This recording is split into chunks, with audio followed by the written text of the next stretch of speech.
काढला तरी देखील त्यांना धम्म आवडला नाही। अशी बऱ्याच जणांना मी धम्म ग्रंथ दिलेला आहे, त्यापैकी काही लोकांनाच तो ग्रंथ आवडला। एवढी जबरदस्त मिथ्या दृष्टी लोकांमध्ये आहे, कारण परंपरागत मान्यतेचं त्यांच्याकडे काय आहे, गोदाम आहे। परंपरागत मान्यता प्रचंड डोक्यामध्ये साठवलेल्या आहेत आणि हे जे काही परंपरागत मान्यता डोक्यामध्ये ठेवलेल्या आहेत ते काढण्यासाठी आपल्याला विज्ञानाचा प्रकाश आवश्यक आहे। विज्ञानाच्या प्रकाशाविना आपण अंधश्रद्धेला दूरच करू शकत नाही। विज्ञानाचा प्रकाश अत्यंत अत्यंत आवश्यक अशी बाब आहे। अंधश्रद्धा नष्ट करण्यासाठी एकमेव टॅबलेट आहे, एकमेव टॅबलेट आहे, ती म्हणजे विज्ञानाचा वैज्ञानिक दृष्टिकोन। त्याला भगवान बुद्धाच्या भाषेमध्ये सम्यक दृष्टी म्हटलेला आहे आणि सम्यक दृष्टी असल्याशिवाय माणूस योग्य मार्गाने कधीच मार्गक्रमण करू शकणार नाही। भगवंताने सम्यक दृष्टीला फार महत्त्व दिलेलं आहे। बघा, भगवान बुद्धाने आर्य अष्टांगिक मार्ग सांगितला आणि त्या आर्य अष्टांगिक मार्गामध्ये सुरुवातीला भगवान बुद्धाने सम्यक दृष्टीला महत्त्व दिले आहे। आर्य अष्टांगिक मार्ग महत्त्वाचाच आहे, परंतु आर्य अष्टांगिक मार्गामध्ये सर्वाधिक महत्त्वाचं जर काही असेल तर ते आहे सम्यक दृष्टी। ज्या व्यक्तीला सम्यक दृष्टी प्राप्त झाली किंवा ज्या व्यक्तीने सम्यक दृष्टी प्राप्त केली तो व्यक्ती बाय डिफॉल्ट सम्यक संकल्प प्राप्त करतो। जो व्यक्ती मला पसंत पडेल हे म्हणे इंद्रिय संहार आहे यासारखे काही भारतातले लोक इति अपि बौद्धयो नाम हीनः वेन लंकाවට එන ගොඩාක් විදේශිකයෝ ෆොරිනර්ස්ලා කියන එකක් තමයි ලංකාවේ මිනිසුන්ට හරි ලස්සන හිනාවක් තියෙනවා, හරිම මිත්‍රශීලී කියලා කියනවා। ඇත්ත නේද? श्रीलंकेमध्ये गरीब माणसाचं मात्र खूप सुंदर प्रसन्न चित्ताने प्रत्येक येणाऱ्या लोकांचं खूप सुंदररित्या स्वागत करतात, स्माइल देऊन हसून, आणि ते त्यांच्यात विशेष अशा प्रकारचा मैत्रीचा गुण आहे। ඒක තමයි අපි බෞද්ධ වීම නිසා අපට ලැබිච්ච ගෞරවය। हे विशेष म्हणजे आपण बौद्ध आहे म्हणून आपल्याला ते गौरव मिळालेला आहे आणि बौद्ध आहोत म्हणून। දකුණු ආසියාවේ තියෙන පිරිසිදුම රට ශ්‍රී ලංකාව। दक्षिण या संपूर्ण जे काही एशिया खंडामध्ये सगळ्यात निर्मळ असणारा देश म्हणजे श्रीलंका। ඒක එහෙම නේද? हे याच प्रमाणे खरं सत्य आहे, එයාට අත්දැකීම් තියෙනවා, අහන්න කොහොමද කියලා। खरंच आहे, अशाच प्रकारे आहे। सगळ्यात सुंदर देश म्हणजे श्रीलंका। ඒක අපට ලැබුණේ පිරිසිදුකම අපට ලැබුණේ බුද්ධ ආගම නිසා। हे सर्व आम्हाला मिळालं बुद्धांच्या धम्मामुळं। ඔයගොල්ලත් අන්න ඒ वगे හිනහ වෙන, මෛත්‍රිය තියෙන, පිරිසිදුකම තියෙන පිරිසක් වෙන්නට ඕන। तुम्ही सुद्धा त्याचप्रमाणे मैत्री वारंवार करून हसून स्वच्छ परिसर ठेवून तशाच प्रकारे सर्व बनवू शकता। जन्म जे लाभलेला आहे एवढा दुर्मिळ आहे आणि तो दुर्मिळ असलेला मनुष्य जन्म आपण धारण केलेला आहे। हे जे काही बुद्धांचे वचन आहेत, बुद्धाने पुन्हा म्हटलेलं आहे, दुर्लभो लोकस्मी सद्धम सवन। बुद्ध दुर्लभ म्हटलेला आहे, पहिल्यानं हे शब्द पुढे लावलेला आहे, दुर्लभो लोकस्मी मच्चान जीवित, दुर्लभो लोकस्मी सद्धम सवन। सद्धम्माचं श्रवण करणं ही गोष्ट दुर्लभ आहे।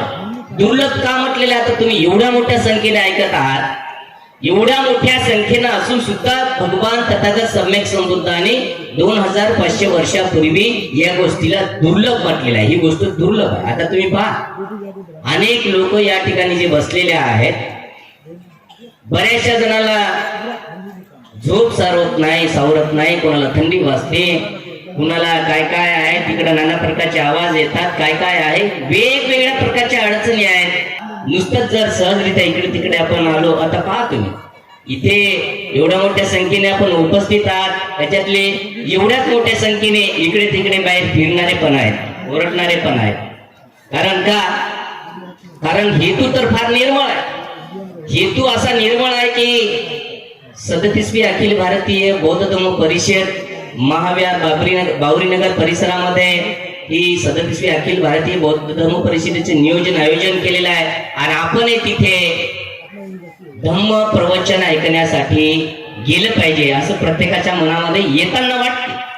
इकडं येताना तोच भाव असतो, अतिशय सुंदर, सगळ्याचा खूपच चांगला भाव असतो. चला तिथे खूप लांबून श्रीलंकेचे भंतेजी आतुरले रतन खासदार आहेत, ते अनेक वर्षापासून त्यांचं प्रवचन ऐकलं पाहिजे, आपण गेलो पाहिजे. हा हेतू असतो, निर्मळ हेतू आहे. जपानहून आलेल्या सीसा भिकुनी आहेत, तेही आहेत, अनेक बाकीचे भिक्षू आहेत, सर्वांना ऐकण्यासाठी आपण गेलो पाहिजे. हेतू निर्मळ असतो, हेतू निर्मळ असतात. मी नेहमी सांगतो, आताही सांगतो, उल्लेख करतो मी. हेतू निर्मळ असतो.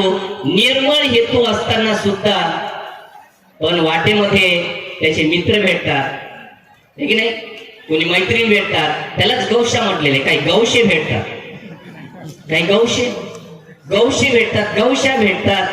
आणि मग त्या गौशे आणि गौशाला घेऊन हे सोबत येतात. आणि मग काय, मग गळ्यात गळा घालणे, इकडं बोलणे, तिकडं फिरणे, काय परिषद, कुठून बनते जाणे, काय घेणं, इकडं टपोऱ्या मारी फिरणे, काय घेणं आहे त्यांना.